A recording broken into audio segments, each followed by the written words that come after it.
பரிசுத்த நாமத்தில் மகிமை உண்டாதாக. இந்த இடத்துல சங்கீதத்தின் மூலம் ஆண்டோடைய நாமத்தை மகிமைப்படுத்தும்படியாக கர்த்தருடைய சமூகத்தில் வந்துட்டு வந்த எல்லாருக்கும் ஆண்டோடைய நாமத்திலே வாழ்த்துகிறேன்.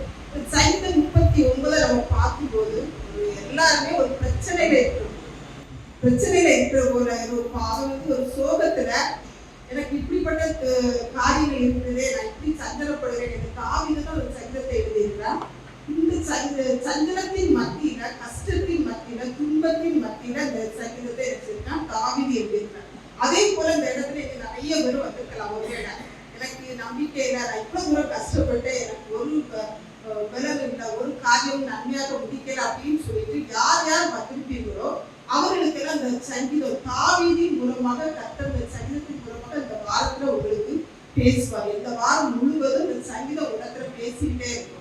அதை விட்டு நம்ம கொஞ்ச நேரம் தியானிப்போம். நம்மளுடைய சமூகத்துல வந்திருக்கிறேன்னா இந்த சங்கீதத்துக்கு தலைப்பு என்ன கொடுக்கலான்னு சொன்னா நம்பிக்கை, ஒரு நம்பிக்கையே இல்லாம தாவீது இருக்கிறார். ஏன்னா தாவீதுக்கு சூழ்நிலை எல்லாருக்குமே தெரியும். அவருக்கு பாடுகள், கஷ்டங்கள் எல்லாம் மத்தியில தான் வாழ்ந்து வந்தா.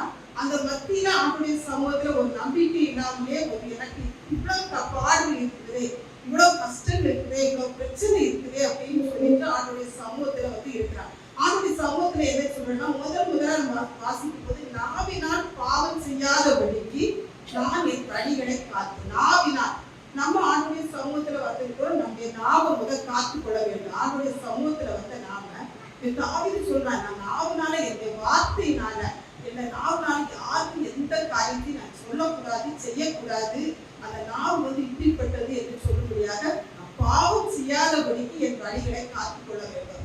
இந்த நாவினால ஏன்னா யாக்கோபு 3 அதிகாரத்தை பார்க்கும்போது நாவை பற்றி அநேக காரியங்கள் சொல்லியிருக்குது. எல்லாரும் வீட்டுல போய் அதை வாசித்து பாருங்க. யாக்கோபு 3 அதிகாரத்தை பார்த்து நான் நெருப்பு பொல்லாதது வரிசையா நிறைய காரியங்கள் சொல்லியிருக்கிறதுனால நம்முடைய காரியங்களில நம்முடைய வாழ்க்கையில ஒரு பிரச்சனைகளோ பாடுகளோ சோதனைகளோ எது வந்தாலும் நம்முடைய வார்த்தைகளை அவருடைய சமூகத்துல நினைத்தாகவே எனக்கு இப்படிப்பட்ட சோதனை வந்திருக்கு, என் வாயினாலே என் வார்த்தையினாலே யாரையும் நான் துக்கப்படுத்தக்கூடாது, யாருக்கும் மனசை நான் புண்படுத்தக்கூடாது. இந்த ஒரு எண்ணத்தை எல்லாரும் உண்மையில எவ்வளவு சோதனை செய்திருப்பாங்க. ஏன்னா தாவீது பலவித சோதனைகள் பலவித பிரச்சனைகள் மத்தியில தான் இதை சொல்றாங்க. நாமும் இந்த நாவினால நம்முடைய வார்த்தையினால யாருக்கும் தீங்கு செய்யாதபடி நான் என் வழிகளை காத்து, கர்த்தருடைய வழிகளை நம்ம காத்துக்கொள்ளணும், நம்முடைய வழிகளை நம்ம காத்துக்கொள்ளணும். நாம் போகிற பாதை போற இடத்துல உனக்கு ஒரு பிரச்சனை வந்தா, உனக்கு எதிராளி வந்துன்னு சொன்னா ஒரு நாவினால ஒரு வார்த்தையை நீ பேசலையான்னு சொன்னா 2வது வசனத்துல பார்த்து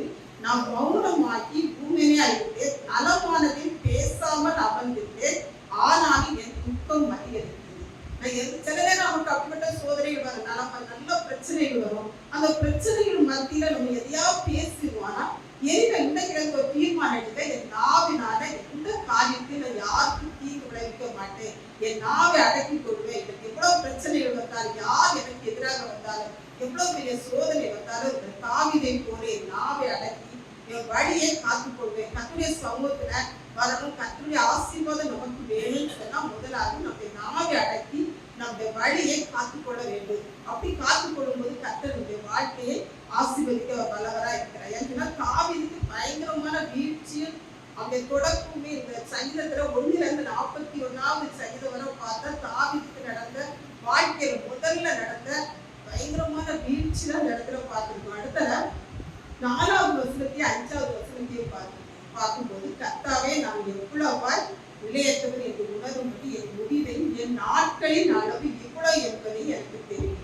என்னன்னா நாட்களை 4 விரற்கடை அளவாக்கிறீர் அப்படின்னா 4 விரற்கடைன்னா 4 விரல் 20, 40, 60, 80. நம்முடைய ஆயுசு நாட்கள் 80. அந்த 80 குறுகிய காலங்கள் தான் நம்ம உலகத்துல ஜீவிக்கிறோம்.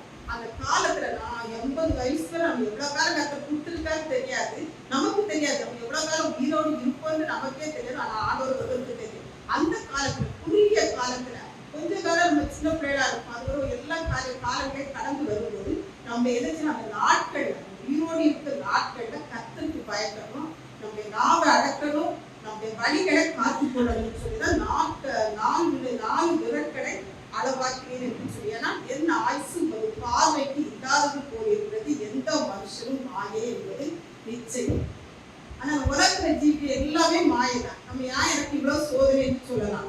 யோபுக்கு சோதனையோடு நம்ம பெரிய சோதனை யாருமே படையல. வாழ்க்கையில இந்த வேதாமத்துல பார்க்கும்போது யோபுதான் ரொம்ப சோதனைகளை கடந்து வந்தான். எல்லாரும் நிறைய சோதனைகளை கடந்து வந்திருக்கிறான். ஆனா யோபு வந்து நான் பிறந்த நாளே சபிக்கிறேன் என்று அந்த ஆண்டோடைய சமூகத்திலே அவர் சொன்னான். எனக்கு இந்த நாளே தேவையில்லை, நான் எதற்கு உலகத்துல பிறந்தேன்னு யோபுன்னு சொன்னான்.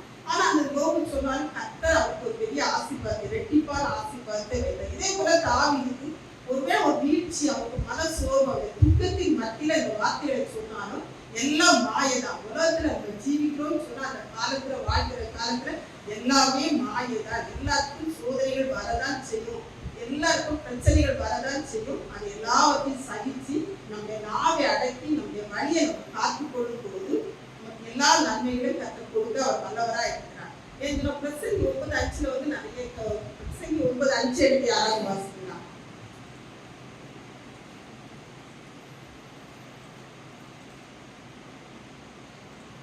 உயிரோடு இருக்கிறவர்கள் தாங்கள் மரிப்பதை அறிவார்களோ, மரித்தவர்கள் ஒன்றும் அறியார்கள், இனி அவருக்கு ஒரு வரலும் இல்லை, அவர்கள் பேர் முதலால் மறைக்கப்பட்ட உலகத்துல அவன் மறிச்சுட்டாங்கன்னு அவரை பற்றி திருப்பி நம்ம சிந்திக்க மாட்டோம். அவன் அடக்கம் பண்ணியாச்சுன்னு ஒண்ணுமே இல்லைன்னா உலகத்துல இருக்க காலங்கள் வரை கர்த்தருக்கு பயந்து நடங்க. நான் இதுதான் சொல்லியிருக்கேன், எல்லாத்தையும் தான் சொல்லியிருக்கேன். உலகத்துல எவ்வளவு நாள் நம்ம ஜீவித்தாலும் ஆண்டவருக்கு பயந்து, யார் எந்த மனுஷனுக்கு நீ பயப்பட வேண்டாம், எந்த மனுஷனுக்கு நீ இது பண்ணாட்டா, கர்த்தருக்கு மட்டும் பயந்து நம்ம நாவை அடக்கி நம்ம வழியை காத்து கொடுத்தோம் சொன்னா அது நமக்கு நன்மையாகவே இருக்கு. 6வது வசனத்தை பாருங்க.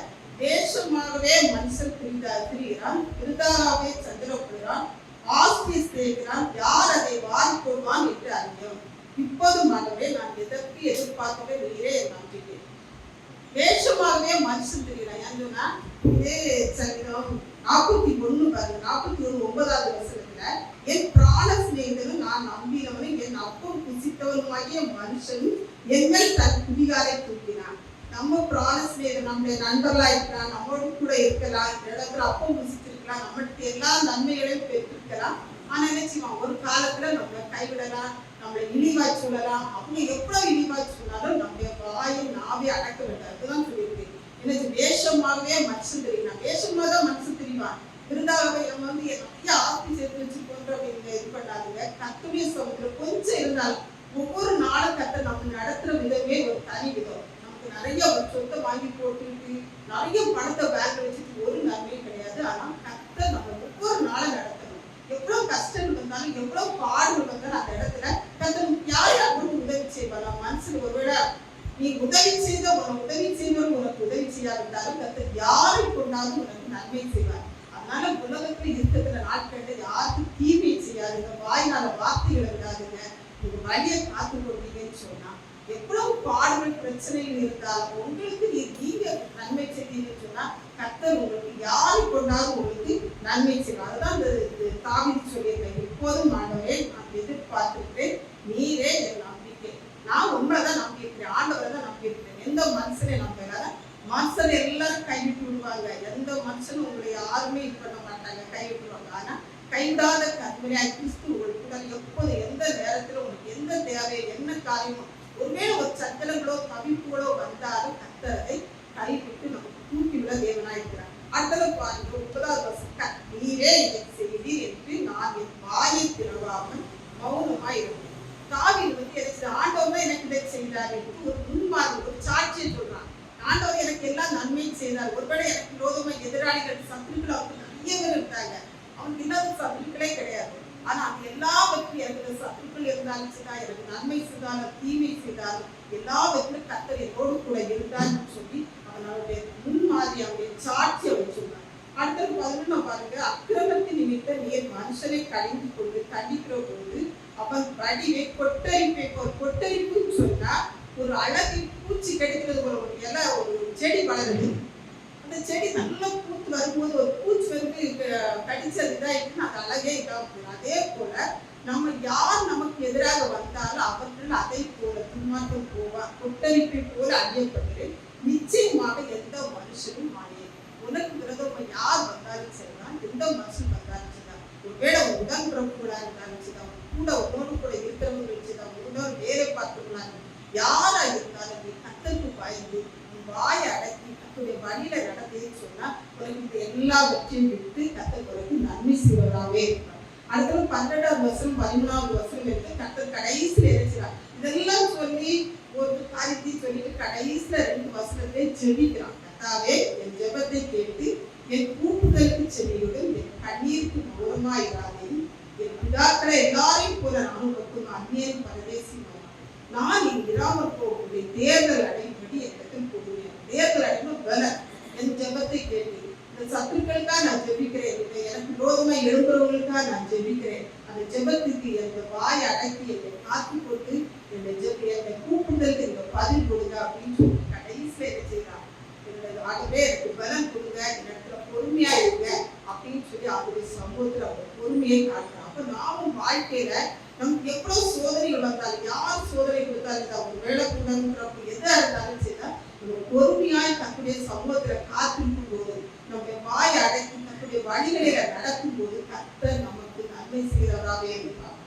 கடைசியில 40வது அதிகாரம் 1வது வசனத்தை பாருங்க.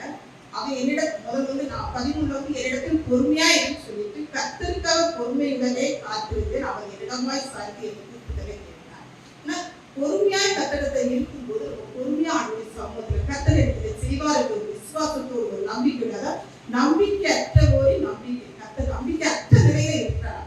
ஆனா நம்பிக்கை கர்த்தர் கொடுக்கிற தெய்வம். அந்த எரிச்சி நம்ம பொறுமையாய் காத்திருந்தோம்னு சொன்னா நம்முடைய கூப்பிடுதலுக்கு செவி கொடுத்து நமக்கு ஆசீர்வாதங்களை நன்மைகளை நம்ம கேட்கறதுக்கு பதிலை கொடுக்குற அவர் தேவனா இருக்கிறார். இதுக்கு முதல் காரியமா நம்ம எல்லாம் பார்த்தோம்.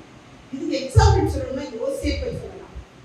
யோசேப்பு என்ன செய்யறா, எவ்வளவு பிரச்சனை, எவ்வளவு சோதனை, சிறு வயதுல இருக்கு, அவங்க வாலிப வயசுல இருக்கு, சகோதரர்களா எல்லாராலையும் ஒதுக்கப்பட்டா, அவன் வேலை செய்த இடத்துல ஒரு அடிமை போல இருந்தான். கர்த்தர் அவன் ஒரு ராஜாவாக அவனுக்கு நாள் வரும்போது ஒரு ராஜாவாக அவன் உயர்த்து அவன் பொறுமையாய் காத்திருந்தான். அவன் 4 நாள் அவனுக்கு எவ்வளவு சோதனை வந்து, யோசேப்பு வராத சோதனை கிடையாது, அவனுக்கு எவ்வளவு சோதனை வந்து, அந்த சோதனையெல்லாம் பொறுமையாய் காத்திருக்கு தன் நாவை அடக்கி அது பொறுமையா இருந்ததுனால அவனுக்கு ஒரு ஜீவ கிரீடு, அவனுக்கு ஒரு ஆசீர்வாதம். அவனுக்கு மட்டும் கிடையாது, இஸ்ரவேல் ஜனங்களுக்கு அவனுடைய குடும்பம் எல்லாரும் காக்கப்படுது. பஞ்சம் வரும்போது கர்த்தர் அவன் மூலமாக யோசேப்பின் மூலமாக ஒரு பெரிய ஆசீர்வாதத்தை முழு இஸ்ரவேல் ஜனங்களுக்கு கொடுத்தது போல நாம் பொறுமையா இருந்தது, பொறுமையாய் காத்திருந்தோம் சொன்னா நம்முடைய கூப்பிட்டலை, நம்முடைய ஜெபத்தை, நம்முடைய வாஞ்சை கர்த்தர் அறிந்து நமக்கு ஒரு ஆசீர்வாதத்தை அவர் கொடுக்க வல்லவரா இருக்கு. ஏன்னா தாவீது சிறுமையிலே பாடுகளை கஷ்டங்களை அனுபவிக்கிறான். ராஜாவாக அபிஷேகம் பண்ணப்பட்டவர் அவன் பாடு கொஞ்சம் கஷ்டங்கள் சதப்பட்டான். ஆனா கர்த்தர் ஒரு காலத்துல அவன் ராஜாவா அபிஷேகம் பண்ணி அவங்க எல்லா காரியத்திலும் அவங்க எல்லாவற்றிலும் அவங்க உயர்த்தி நாம் இழந்ததெல்லாம் திருப்பி பெற்றுக் கொண்டார். அதே போல நாமும் நம்முடைய நாவை திருப்பி சொல்றாங்க, நாவை அடக்கி கர்த்தருடைய வழியில நடப்போம், நாங்கள் ஜெபிப்போம் சொன்னார், பொறுமையாய் கர்த்தருக்கு காத்திருப்போம் சொன்னார். அந்த பொறுமைக்கு கர்த்தர் கண்டிப்பா ஒரு பதில் கொடுக்க அவர் நல்லவராக இருக்கார். நம்ம கூப்பிடுதலை கேட்டு அவர் எல்லா வித ஆசீர்வாதமும் கர்த்தருக்கு கொடுக்க வல்லவராக கர்த்தராகவே இந்த வார்த்தைகளை ஆசீர்வதிப்பார்.